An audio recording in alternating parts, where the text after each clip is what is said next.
All right. Hi, class. How y'all doing? I have Yvette Aguilar here, who is awesome, by the way.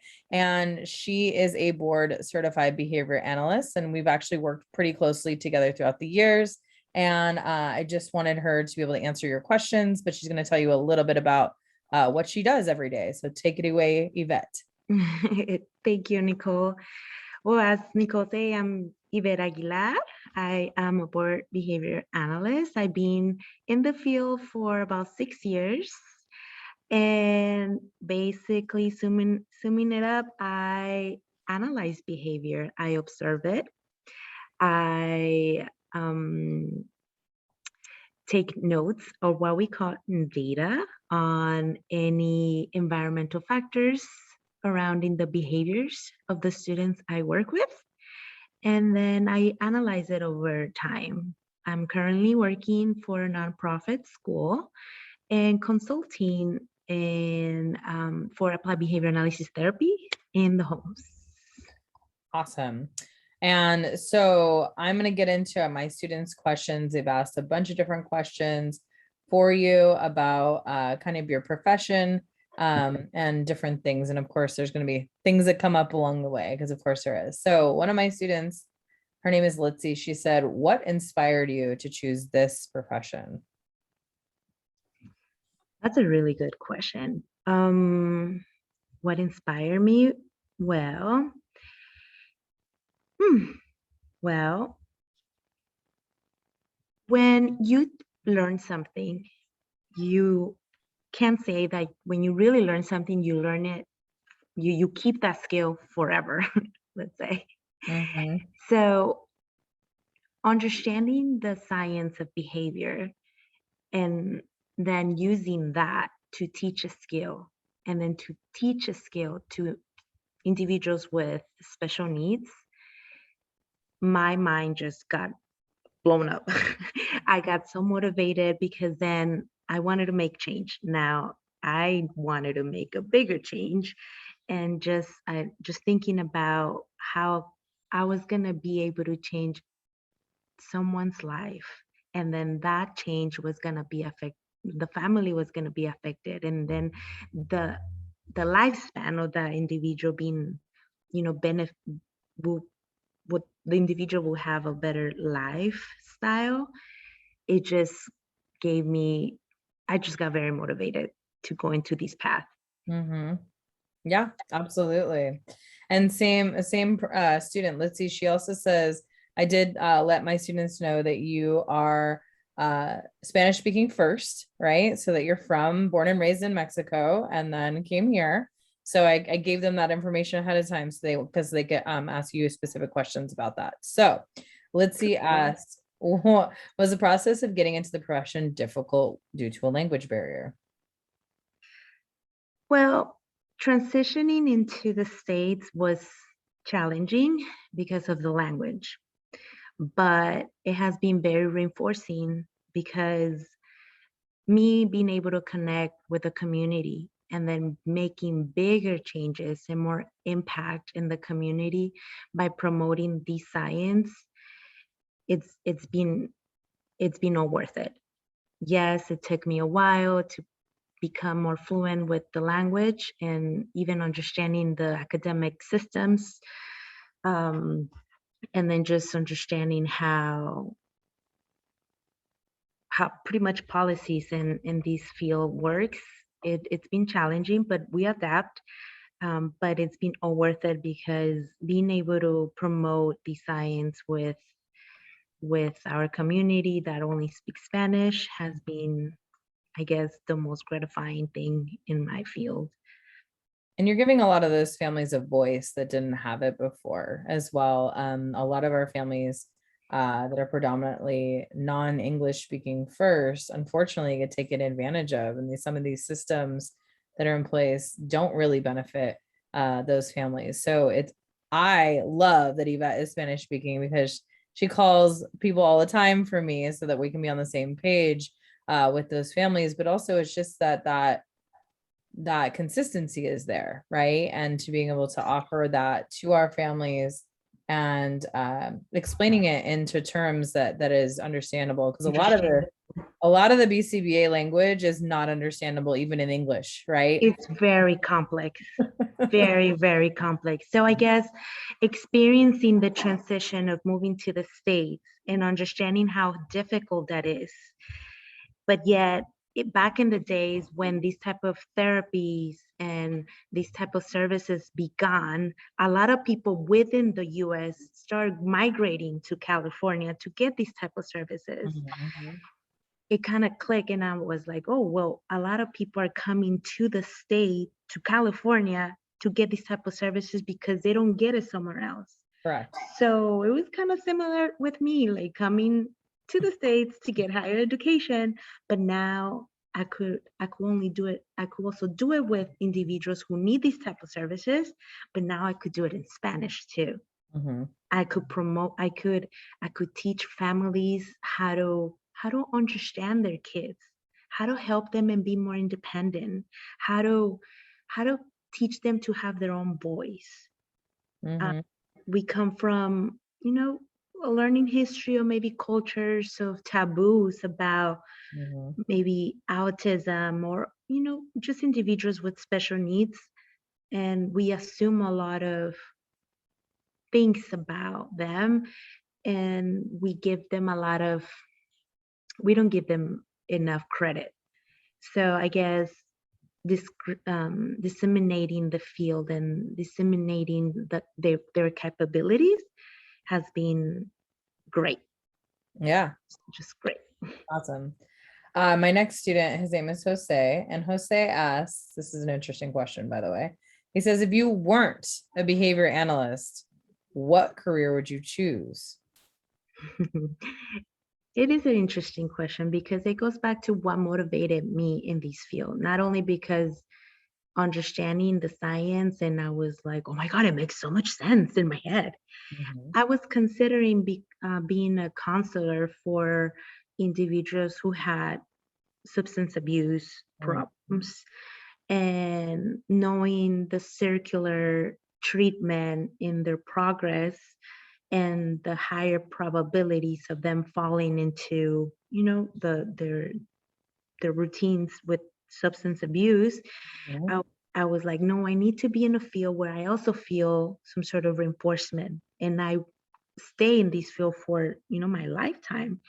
And understanding these feel that the final product is permanent Mhm. versus um, being, let's say, in substance abuse counselor, it might be very challenging. Sure. Yeah, no, no, that, yep. Hey, So I thought about perhaps that route, but if I wasn't also a behavior analyst, I will probably be doing something with CrossFit. maybe sports or animals. I don't know. Yeah. No, you'd be teaching people how to lift, like deadlift like 400 pounds or something ridiculous, right? Oh, So stop it.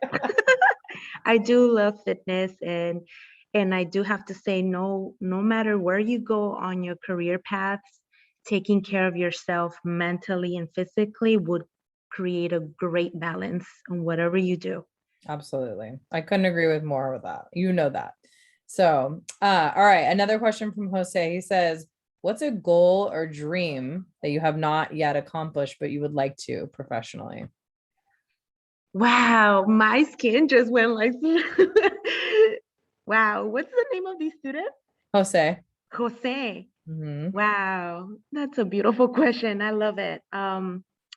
I want to be able to collaborate in a frequent fashion with a center in Mexico to bring the science to them. Um, the services, let's say, are similar to here, but there, there's a lot of ignorance towards individuals with special needs, and there's a lot of population who does not get any type of services. So it will be a dream come true that I get to collaborate with a center, with a nonprofit, with a school, at a conference, just bringing how I do my protocols with my clients. Awesome. Great. I Mhm. love the question. And I was like, that's Yes. one. So, Yes. yep. All right. One of my other students asks, Feliciana, she says, what kind of children do you typically work with? Like, what are the typical diagnosis that your children you work with have? Mhm. Well, with applied behavior analysis, you could work with any diagnosis, even with typical humans, but you Mhm. could also work with animals. But my current role, I primarily work with mild kids with, well, individuals with autism that are mild to very severe. And their characteristics are from using sign language, maybe two to two approximations to Mhm. words, 3 to 4 or 5 sentence, um, or some individuals that still require some help in their hygiene skills. Mhm. So it goes there.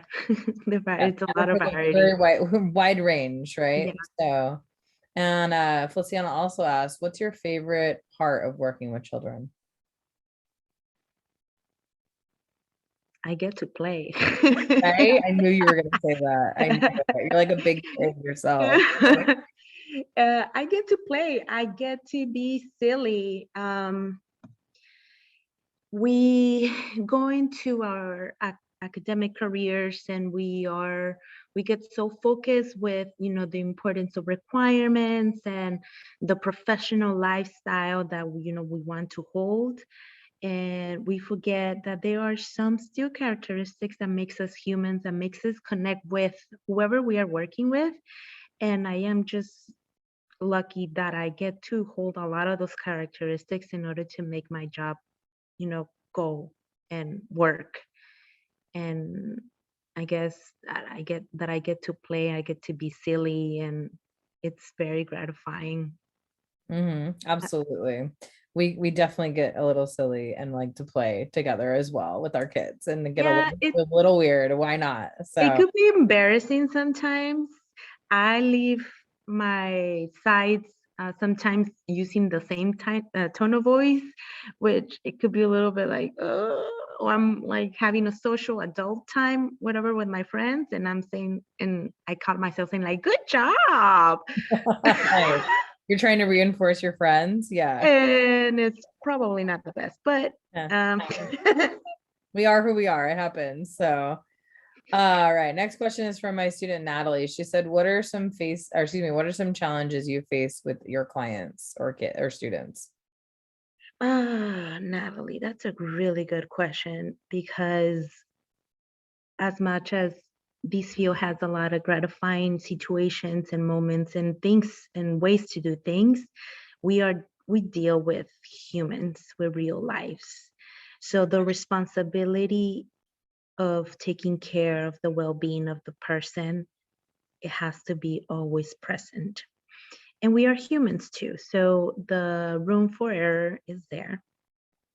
So sometimes not being fully present could maybe sometimes get me nervous when I am directly working with someone. It makes me doubt, but that's something normal. Um, in my personal experience, sometimes the challenge comes in with the way I look, and perhaps because I don't have any children myself. So the questioning or the trust of whoever I'm consulting, it might be questionable for the person I'm consulting. But with confidence, with a lot of backup rationale, it usually goes through and building good rapport. But I guess sometimes that is challenging when the person doesn't really trust you or doubts, or it could be numerous things. But I mean, I am very short, and then I look sort of young, and I don't have kids. So that might be questionable when working with children. Yeah. And it's understandable. Yeah. Natalie's other question is, what would you say was your biggest challenge to becoming a BCBA? The biggest challenge. Um, there has been a lot of challenging situations. um, I would say balancing out. Mm. What do you mean Balance by that? balancing out. The need of a board behavior analyst is really high everywhere we go. We are lucky for that. Then the need to for services is really high, and there's a lot of jobs out there. Therefore, the workload could be really long. Like your to-do list could be really, really long, and not balancing that out and not balancing your personal life could definitely hurt you as a professional and also as an individual. Yep. So I would say the first 2 to 3 years were hard in balancing out, because most of the jobs that you come in as a salary based employee. Mhm. So you make your own schedules and you make your own time to work, and it could be easy for you to say like, I'm just gonna work 12 hours a day and get this done. And yes, you could do that for 3 days, for a week, but then it carries out, and then now balancing that could start affecting your ethics, could start affecting your performance and the efficiency of whatever treatments